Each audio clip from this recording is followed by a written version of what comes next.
ভারতে অনুষ্ঠিত টি-20 বিশ্বকাপ থেকে বাংলাদেশকে বাদ দিল আইসিসি। সি গ্রুপে বাংলাদেশের জায়গায় বর্তমান র্যাঙ্কিং অনুযায়ী স্কটল্যান্ডকে অন্তর্ভুক্ত করেছে বিশ্ব ক্রিকেটের সর্বোচ্চ সংস্থা।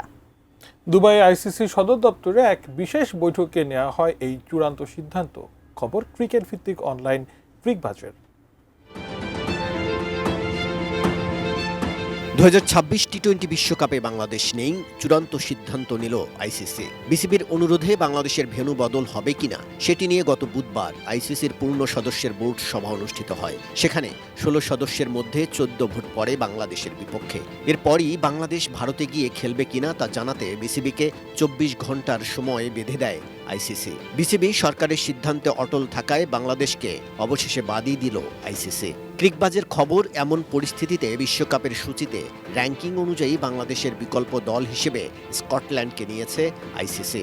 ভারতীয় গণমাধ্যমের খবর, বাংলাদেশের বিরুদ্ধে আরও কঠোর ব্যবস্থা নিতে যাচ্ছেন আইসিসি চেয়ারম্যান ভারতীয় ক্রিকেট সংগঠক জয় শাহ। এদিকে নিরাপত্তার কারণে ভারতে খেলতে না যাওয়ার সিদ্ধান্তে অনড় বাংলাদেশ শেষ চেষ্টা হিসেবে শুক্রবার আইসিসির বিবাদ নিষ্পত্তি কমিটি ডিআরসির দ্বারস্থ হয়। কিন্তু বোর্ডে গৃহীত সিদ্ধান্তের বিরুদ্ধে আপিল সাব কমিটির এখতিয়ারের বাইরে বলে শুনানি খারিজ হয়েছে। ফিনিশ আপনার ঘরবাড়ি ও আঙ্গিনা সকল কীটপতঙ্গ ধ্বংস করে।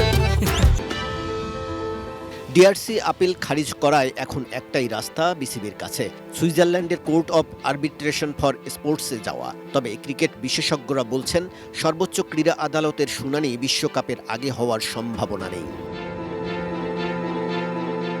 সব মিলিয়ে অবস্থা যা দাঁড়ালো তাতে আগামী 7 ফেব্রুয়ারি থেকে শুরু টি-20 বিশ্বকাপে বাংলাদেশ কেবল দর্শক হয়ে থাকছে।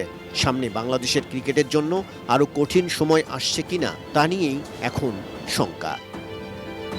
মৃণাল কান্তি কাজল, স্পোর্টস ডেস্ক, এটিএন নিউজ।